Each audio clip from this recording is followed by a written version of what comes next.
சிஎஸ்4 open பண்ணிக்கலாம். பண்ணிட்டு ஃபைலில் போய்ட்டு நியூ கொடுத்துக்கலாம். நான் வந்துட்டு செலக்ட் பண்ணிட்டு ஓகே கொடுத்துடலாம். கொடுத்தாச்சு.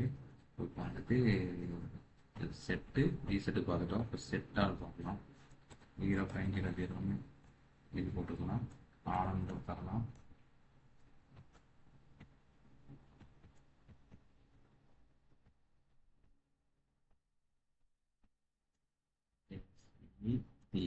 செட் ஆகும் இது. அதுக்கடுத்து நமக்கு 100ங்கிற அவுட்புட்ல இருந்து 100ஓட 5வது பிட்ல இருந்து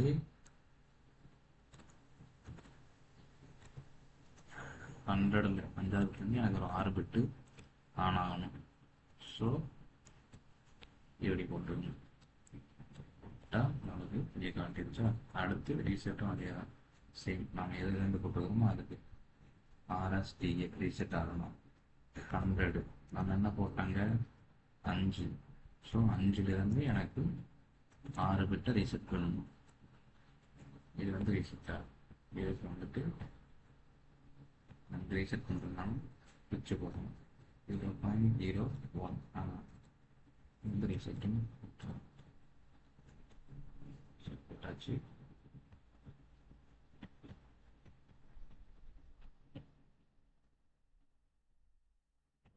போயிட்டு ஹோம் ஃபைல் போட்டிங்கன்னா ஆயிடுச்சு. சிமுலேஷனில் போயிட்டு ஒரு கான்வென்ட் சிமுலேஷன் போதான் நமக்கு இதாகிடுச்சு. இதை ஆன் பண்ணுறோம். ஆன் பண்ணோன்னா நமக்கு இங்கே பாருங்கள் இங்கே வேல்யூ வந்துருச்சா. வேல்யூ வந்துருச்சு. ஸோ நமக்கு வந்து செட் ஆகிடுச்சுன்னு அர்த்தம். திருப்பி ஆஃப் பண்ணுறோம். செட் தான் இருக்குது. ஸோ அதை ரீசெட் பண்ணணும். ரீசெட் பண்ணியாச்சு. 0ன்னு வந்துருச்சு. சேம் அதே கான்செப்ட் தான். ரீசெட்டும் செட்டு ஒட்டுக்கு ஆன்ல இருந்துச்சுன்னா ரீசெட்டுக்கு தான் ப்ரிப்பேர் ஆகுது. இப்போ நம்ம ரீசெட்டை போயிட்டு அந்த டைமில் ஆஃப் பண்ணிட்டோம் அப்படின்னா நமக்கு திருப்பி செட் ஆகிடும். ஸோ இதே நம்ம வந்து மெமரியில் போயிட்டு பார்க்குறோம்னா மெமரியில் போயிட்டு நம்ம எல்லாமே இன்புட் அவுட்புட் தான் யூஸ் பண்ணியிருக்கோம். டைமரோ கவுண்டரோ மெமரியோ எதுவும் யூஸ் பண்ணலாம். ஸோ நம்ம யூஸ் பண்ணிக்கிற எதுவோ அதை செலக்ட் பண்ணிவிட்டு அதில் போயிட்டு நம்ம பார்த்துக்கலாம். அதில் போயிட்டு நம்ம என்ன 100 தான் கொடுத்துருக்கோம். ஸோ 100 இங்கே போட்டு நம்ம ஆன்லைனில் போட்டு மானிட்டர் பண்ணலாம். மானிட்டர் போயிட்டு கிளிக் பண்ணுங்க. கிளிக் பண்ணோம்னா நமக்கு இங்கே வந்து டபுள் பிட் வேல்யூவில் இருக்குது. நம்ம வந்துட்டு சிங்கிள் பிட்டாக மாற்றிக்கலாம். சிங்கிள் பிட்டாக மாற்றிட்டோம். இப்போ பார்த்தீங்கன்னா நம்ம என்ன கமெண்ட் கொடுத்துருக்கோம் 5 மேடமே கொண்டு போய் பார்க்கலாம். நம்ம 5ங்கிற பிட்ல இருந்து 6 பிட் ஆனான்னு சொல்லணும். 5 1 2 3 4 5 6 5லேருந்து 10 வரைக்கும் ஆன் ஆயிருக்கு. நமக்கு இப்போ 6 பிட்டு ஆன் ஆயிருக்கு. இதை வந்து நம்ம இப்போ ரீசெட் பண்ணுவோம். ரீசெட் பண்ணிட்டோம். ஓகே பாருங்க, இந்த 6 பிட்டும் நமக்கு வந்துட்டு 0வா மாறிடுச்சு. ஒரே டைம்ல வந்துட்டு நமக்கு வந்துட்டு ஒரு 6 பிட்டு எத்தனை பிட் வேணாலும் ஒரே டைம்ல மல்டிபிள் அவுட்புட்டாக வந்து ஆன் பண்ணுறதுக்கு வந்துட்டு செட் ஆல் கொடுத்துருக்காங்க. அதே இதை வந்து ரீசெட் பண்ணிக்கிறதுக்கு ரீசெட் ஆல். இப்போ நீங்கள் செட் ஆல் யூஸ் பண்ணீங்கன்னா கண்டிப்பாக ரீசெட் ஆல் அந்த கமெண்ட் இருக்கணும். அப்போ தான் அந்த ஃபங்க்ஷன் வந்து ஒர்க் ஆகும். எப்படி செட்டுக்கு வந்துட்டு செட்டு போட்டால் ரீசெட் போடணும், அப்போ தான் அந்த ஃபங்க்ஷன் ஒர்க் ஆகணும். அதே கான்செப்ட் தான்.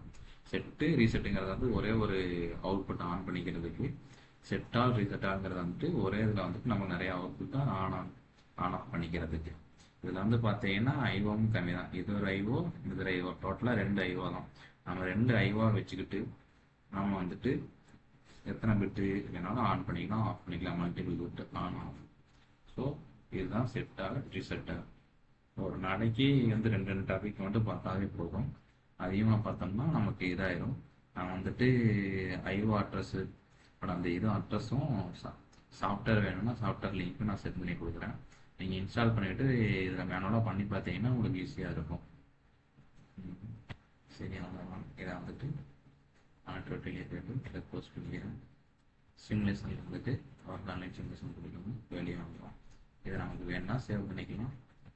இல்லைன்னா சேவ்னு கொடுத்தீங்கன்னா புதுசாக சேவ் ஆகிற மாதிரி இருக்கும். அதே வந்து ஒரு ஓப்பன் பண்ண ஃபைலில் வந்துட்டு எடிட் பண்ணிட்டீங்கன்னா அது சேவஸில் போய்ட்டு கொடுக்கணும்.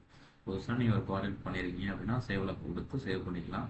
ஆல்ரெடி ஓப்பன் பண்ணியிருக்க ப்ராஜெக்டில் ஏதாவது மாற்றிருக்கீங்க அப்படின்னா அந்த பழைய ப்ராஜெக்டே வேணும் புதுசும் வேணும் அப்படின்னா சேவர்ஸ் கொடுத்து இது பண்ணிடலாம்.